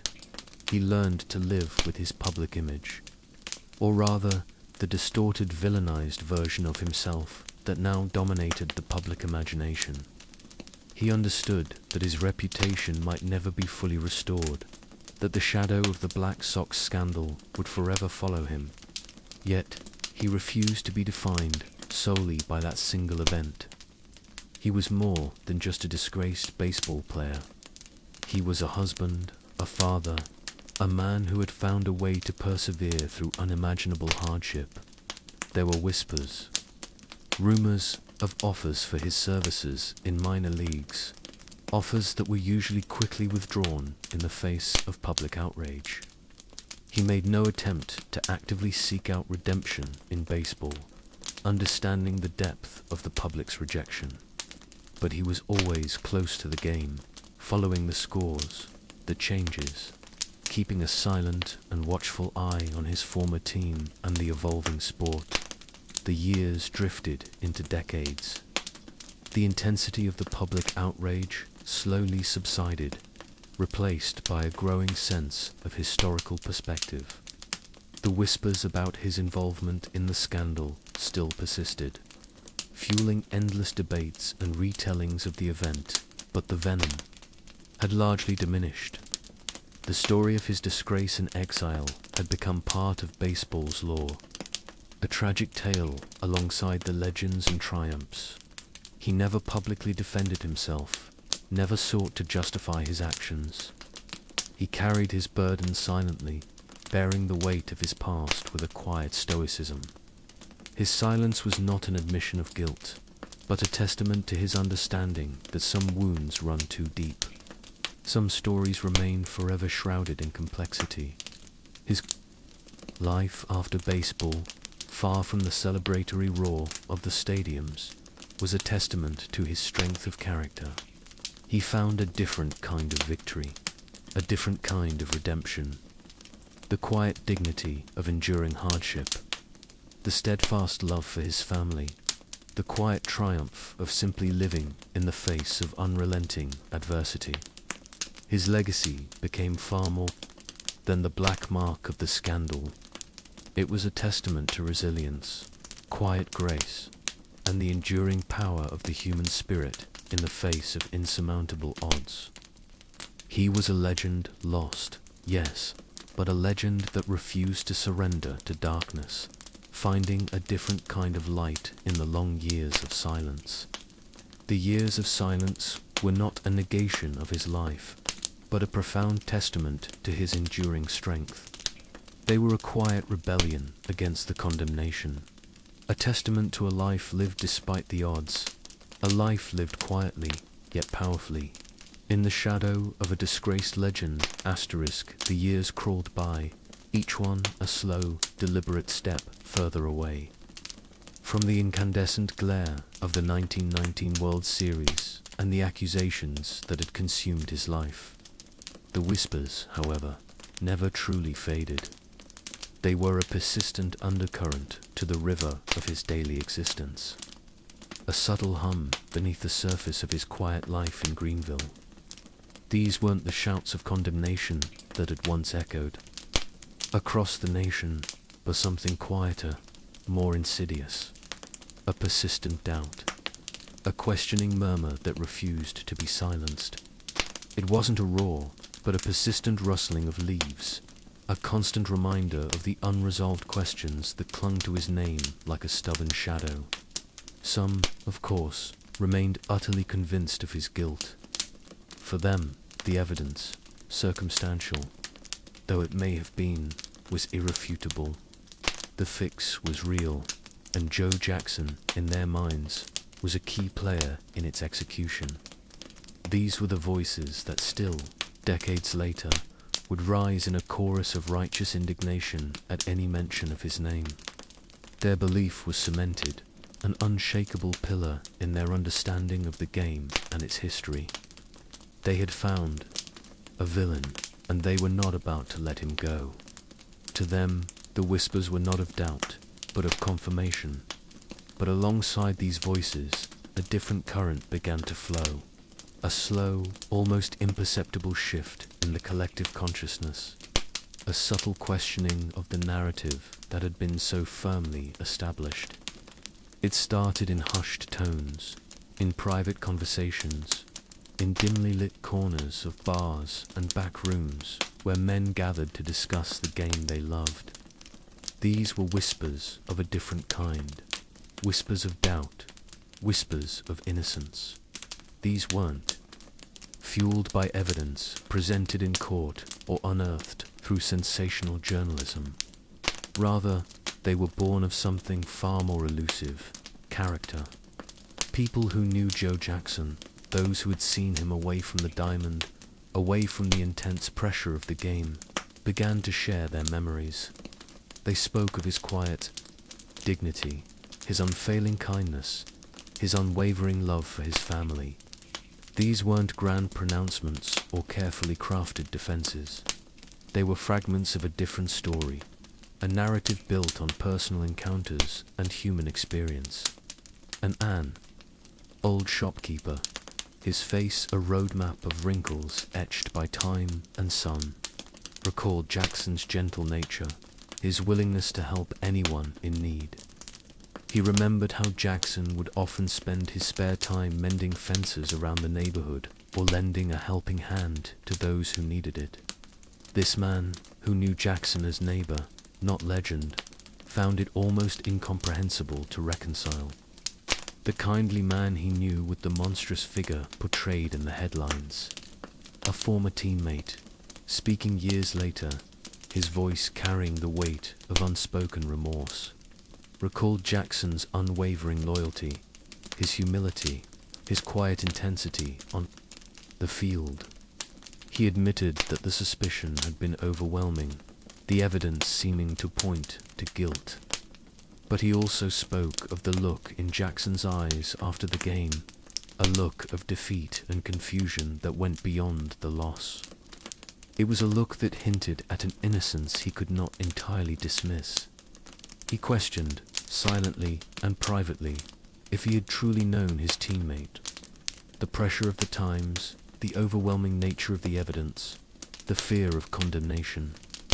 These were all factors, he argued, that could have led to the conviction, not facts of the case. These whispers, these fragmented memories, slowly began to weave a new narrative. It wasn't a refutation of the evidence, not a complete exoneration, but it was a counterpoint, a different perspective, a reminder that the story of the Black Sox scandal was far more nuanced than the headlines had ever suggested. It was a human story, not simply a tale of villains and victims. It involved people, with lives far more complicated than the simplified narrative allowed. It brought in the dimension of human error, mistakes in judgment, and possibly even misplaced blame. The uncertainty persisted, but it was a different kind of uncertainty. It wasn't the blind certainty of condemnation, but a more thoughtful, questioning kind. It recognized the weight of evidence, the gravity of the scandal, but also acknowledged the complexities of human nature and the lingering possibility of a profound misunderstanding, or even a carefully crafted deception where Jackson might have become a victim himself. It was a subtle shift, a slow erosion of the solid foundation on which the narrative of Joe Jackson's guilt had been built. The whispers, once a background hum, now had a certain resonance, a persistent echo that refused to be silenced. They weren't shouting his innocence. They were merely asking for a deeper understanding, a reconsideration of the facts, a recognition that the story was far from over. The passage of time further amplified this ambiguity. As years turned into decades, the intensity of the immediate outrage began to wane. The emotional weight of the accusations slowly subsided, replaced by a growing sense of historical perspective. The new generation, less burdened by the immediate fallout, began to view the events with a more critical eye. They found themselves wrestling with the complexities of the situation, intrigued by the inconsistencies, by the fragmented recollections, and by the absence of concrete proof against Jackson. The whispers evolved. They were no longer confined to private conversations. They began to surface in historical analyses, in books, and in articles. Researchers, digging through archives and interviews, unearthed new pieces of information that added layers of complexity to the story. Letters, diaries, and forgotten accounts began to emerge, offering glimpses into the lives and motivations of the players, painting a picture that was far more intricate than the simplistic guilty verdict had ever allowed. But that this growing body of evidence wasn't enough to overturn the verdict, but it did something far more profound. It opened up the conversation, it challenged the prevailing narrative, and it introduced the possibility of another interpretation, a far more human and ambiguous interpretation, a view that acknowledged the possibility of error, of unintended consequences, and of a life unfairly condemned by the weight of circumstantial evidence. The whispers, initially soft and hesitant, became a chorus. They were not a defiant shout of innocence, but a persistent question, a gentle yet relentless insistence on a more thorough examination of the facts, a more compassionate understanding of the human drama that unfolded amidst the chaos and the greed that characterized the scandal. The passage of time, the accumulation of perspectives, and the quiet persistence of those who believed in the possibility of a different narrative, all contributed to the slow but steady shift in public opinion. Joe Jackson, the disgraced baseball player, remained a controversial figure, his name forever entangled with the stain of the 1919 World Series. Yet, amidst the shadows of the scandal, The whispers of his possible innocence persisted, a testament to the enduring complexities of history, and the persistent human need for truth, justice, and a deeper understanding of the human heart even. In the darkest of circumstances, his legacy became more than just a tale of betrayal. It evolved into a haunting enigma, a story that continues to be reinterpreted, reassessed, and debated across generations. The final chapter, it seems, has yet to be written. The whispers, after all, continue to echo the phrase, "Say it ain't."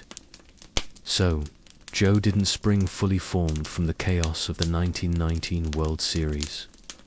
It wasn't a banner headline screaming from the front page of the Chicago Tribune, nor was it a phrase shouted from the stands by a single, heartbroken fan. Instead, it emerged gradually, organically, from the collective grief and disillusionment of a nation betrayed. It was a whisper at first, a hushed lament that slowly grew into a roar of disbelief and sorrow. A testament to the profound impact Joe Jackson had on the hearts and minds of baseball fans.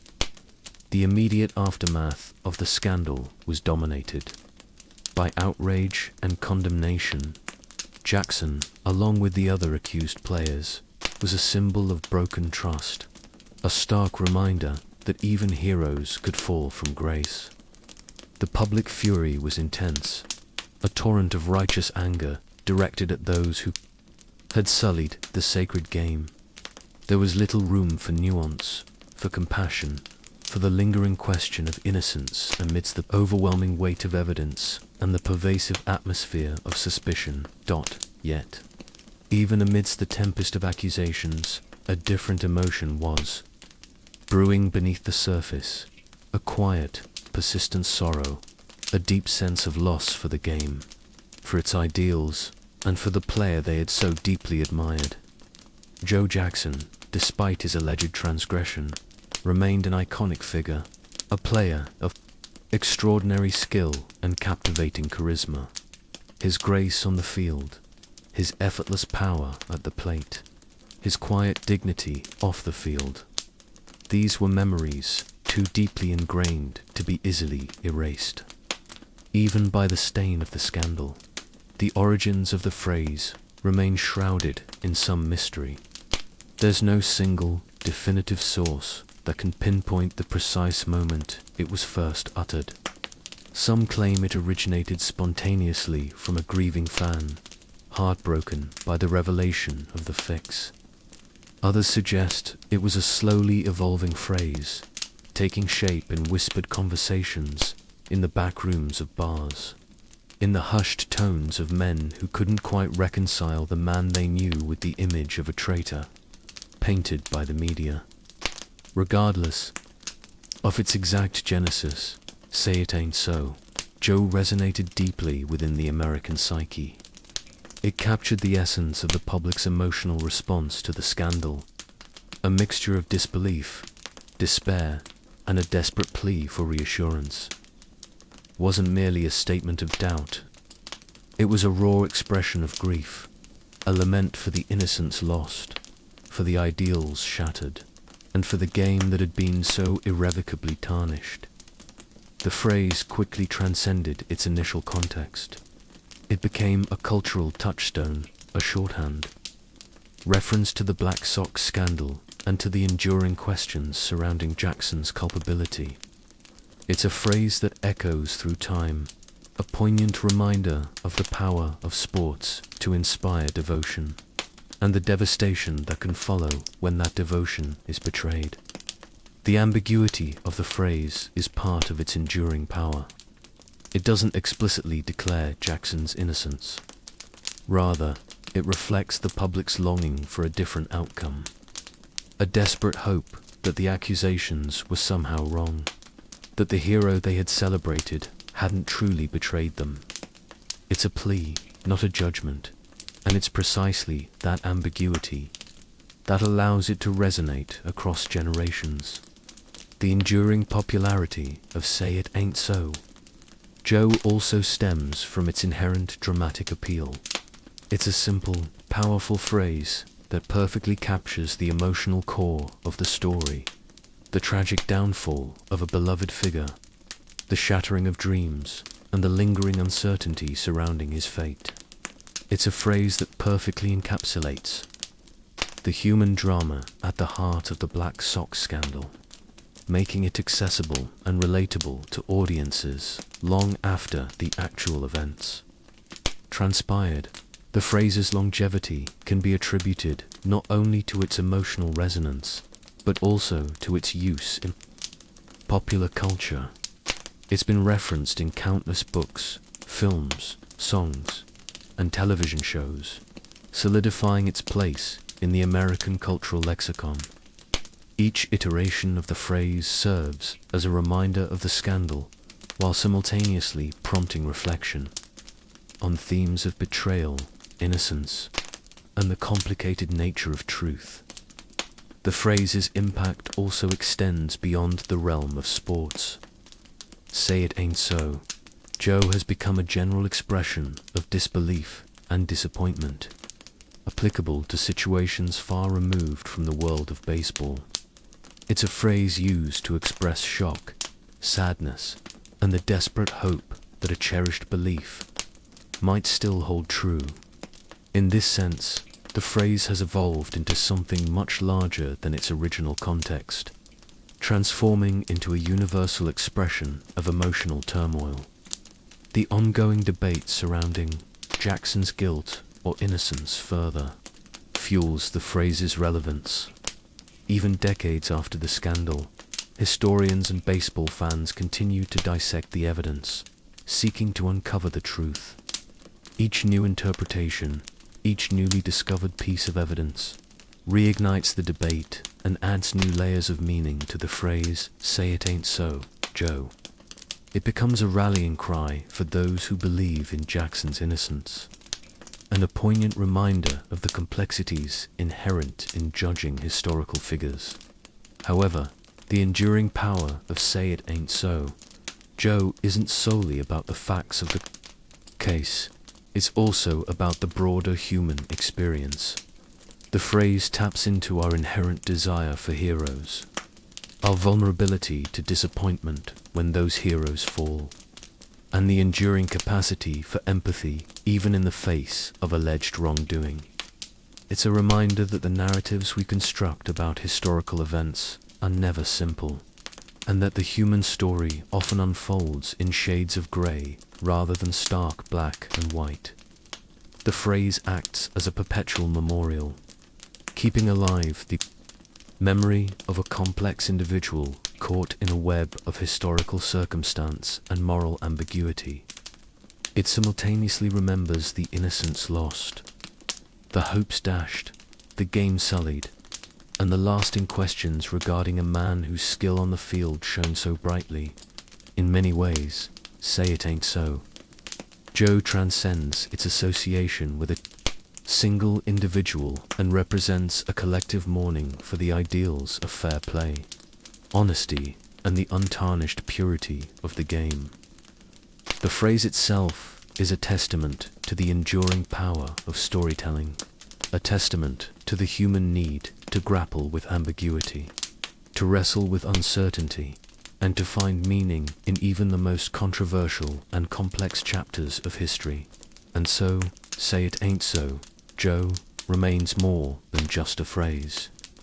It's a poignant echo of a bygone era, a constant reminder of a scandal that continues to fascinate, challenge, and ultimately move us. It's a question whispered across generations, a testament to the enduring mystery of Joe Jackson's legacy. The whispers persist, and with them, the question remains, forever etched in the annals of baseball history and the hearts of its fans. The ultimate answer, it seems, is as elusive as the man himself, his name forever linked with a lament that speaks volumes about human fallibility, societal judgment, and the enduring complexities of truth. The saga of Joe Jackson is not simply a story of baseball. It's a profound exploration of the human condition, a timeless narrative that continues to resonate with audiences today because it whispers of our collective capacity for both profound hope and devastating disillusionment.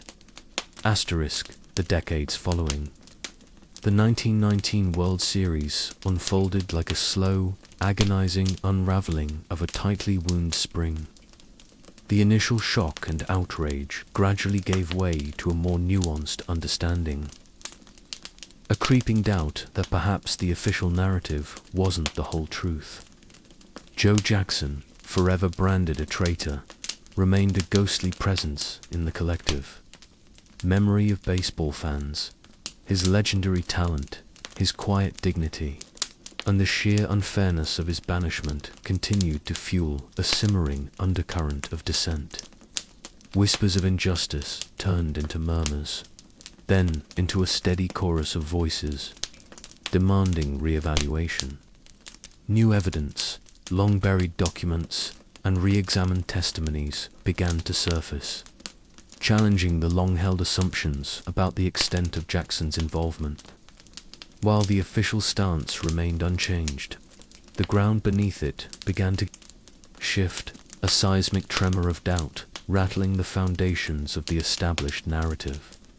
Historians, lawyers, and passionate baseball enthusiasts embarked on independent investigations, meticulously piecing together a more complex and arguably more compassionate portrait of the disgraced player. They scrutinized the testimonies of witnesses, the details of the alleged conspiracy, the motivations of the players, and the prevailing social and economic pressures of the time. The legal battles that ensued were protracted and arduous, stretching across generations. The fight for Jackson's posthumous vindication wasn't merely a legal challenge. It was a cultural crusade, a struggle to restore the reputation of a man unjustly condemned.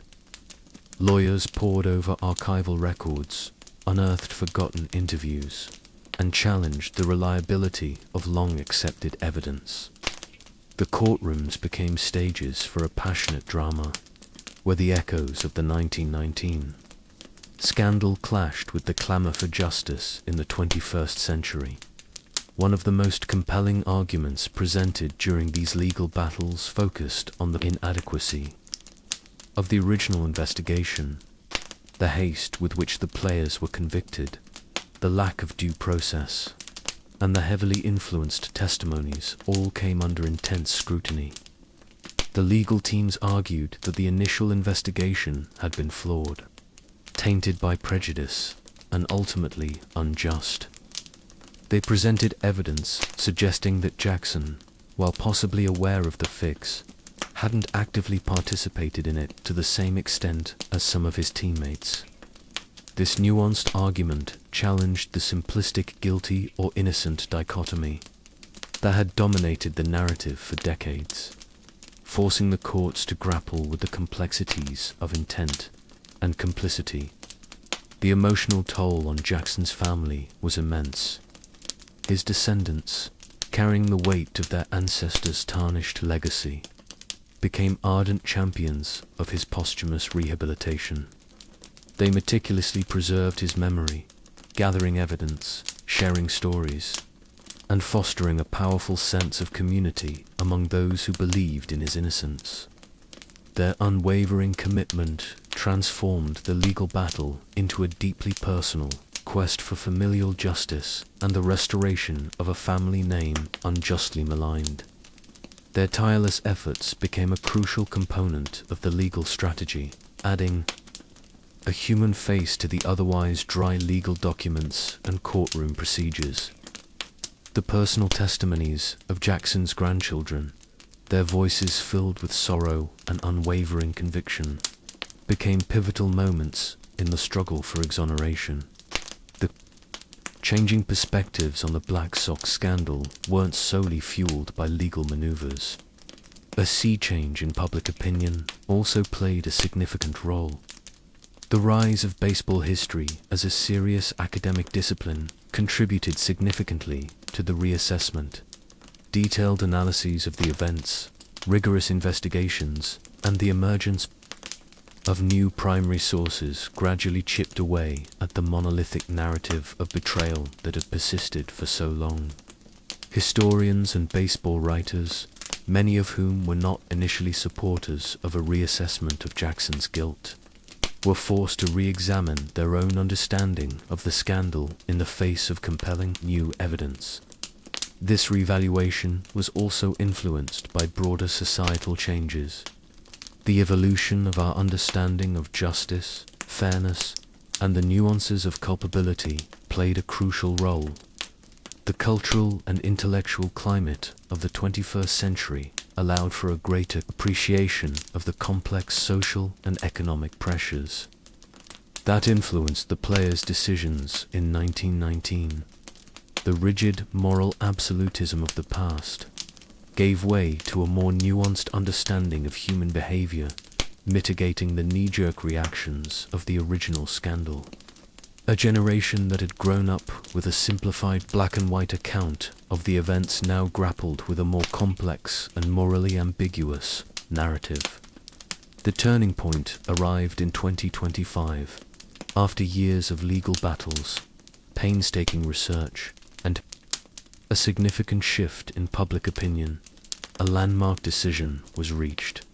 A court, recognizing the flaws in the original investigation, the compelling new evidence, and the emotional weight of the Jackson family's plea, overturned the 1921 ban. Joe Jackson, decades after his death, was finally declared innocent. The official declaration wasn't just a legal formality. It was a monumental victory for justice, a testament to the enduring power of perseverance, and a powerful reminder of the fallibility of historical narratives. The news of Jackson's posthumous reinstatement sent shockwaves through the baseball world and beyond. The response was overwhelmingly positive, a wave of collective relief and jubilation sweeping across the nation. The media coverage was extensive, the outpouring of support immense. The moment was felt not just by baseball fans, but by everyone who had ever been touched by stories of injustice, of hope against overwhelming odds. This wasn't merely a symbolic gesture. It was a profound acknowledgement of a grave historical injustice. For many, it represented a correction of the past, a restoration of honor, and a crucial reminder that even in the face of overwhelming evidence and societal pressure, the pursuit of justice, however long and arduous, is always worthwhile.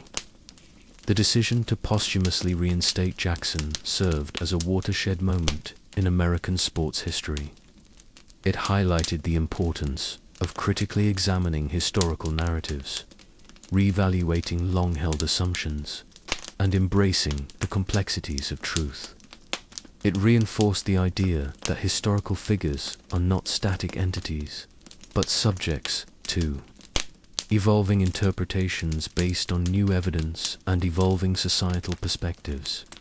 The saga of Joe Jackson, therefore, transcended the realm of sports, becoming a potent symbol of the ongoing struggle for justice and the enduring power of truth to prevail, even after the passage of decades. The story of Joe Jackson's posthumous vindication is not just a tale of baseball. It's a narrative that resonates deeply with universal themes of justice, redemption, and the ever-evolving nature of truth. It's a story about the enduring power of hope, the importance of revisiting history with fresh eyes, and the enduring strength of the human spirit in the face of overwhelming odds. It's a story that serves as a powerful reminder that even after the passage of time, even when a verdict seems etched in stone, the pursuit of justice can prevail, and the truth, however elusive, will ultimately find its way. The echoes of "Say It Ain't So" Joe finally gave way to a triumphant chorus, a testament to a battle won, not on the diamond, but in the hallowed halls of justice and the ever-evolving court of public opinion. The whisper turned to a roar, a collective sigh of relief, and the quiet dignity of Joe Jackson, finally vindicated, resonated through the generations. The exoneration of Joe Jackson in 2025 was not the end of the story, but rather a dramatic punctuation mark in a saga that continues to resonate. The legal victory, while profoundly satisfying for his descendants and supporters, did little to erase the decades of calumny that had clung to his name. The stain of the Black Sox scandal, while officially lifted, still cast a long shadow, a lingering ambiguity that continues to fuel debate and introspection. His legacy remains as complex and multifaceted as the man himself. To understand Joe Jackson's enduring legacy, one must confront the paradox at its heart.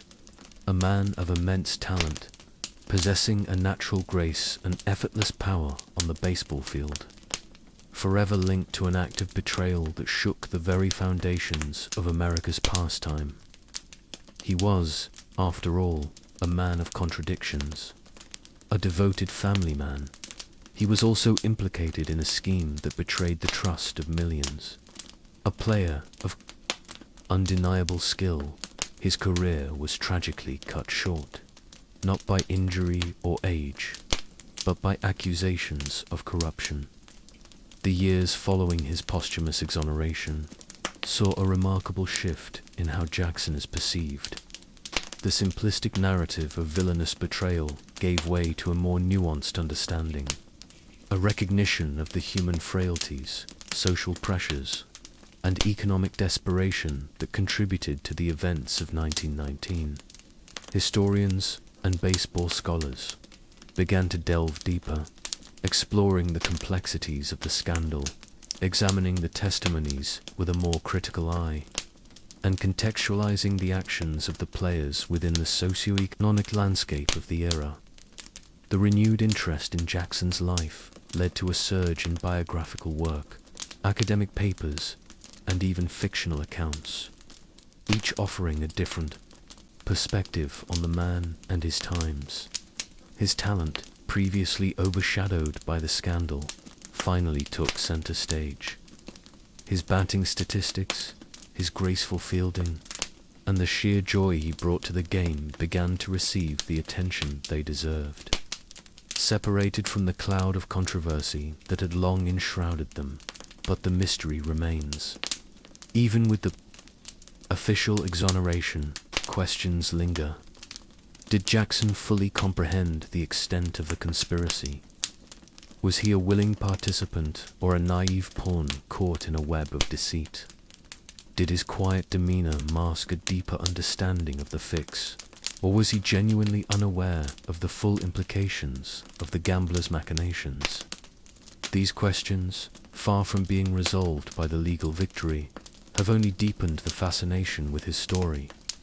His silence, his refusal to offer a complete confession, only adds to the intrigue, making him a figure both deeply sympathetic and enigmatically unknowable. Jackson's enduring legacy isn't solely defined by the Black Sox scandal. It's shaped by his impact on the game itself. He was a pioneer, a player who redefined what was possible on the baseball field. His prowess with a bat, his seemingly innate ability to connect with the ball, inspired awe in teammates and opponents alike. His graceful movements, his quiet intensity, and the sheer artistry of his play left an indelible mark on the sport. His contributions to baseball extend beyond mere statistics. He represents a certain style of play, a certain ethos that continues to inspire generations of players. The posthumous recognition, however, has not been without its detractors.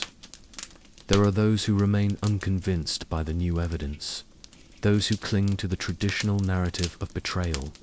For them, the official exoneration feels like a rewriting of history, a perversion of justice. These dissenting voices serve as a reminder that historical narratives are rarely settled. The that the interpretation of events often shifts with time and perspective.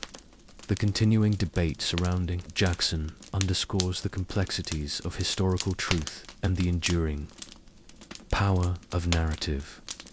His story is a reminder that even in the face of overwhelming evidence, doubt can persist. That human actions, particularly those unfolding within the intense pressures of professional sports, are rarely simple or easily categorized. The ambiguity at the heart of Jackson's story is what makes it so compelling, so enduring. His family, instrumental in achieving his posthumous exoneration, has continued to champion his legacy, working tirelessly to ensure that his story is told accurately and compassionately.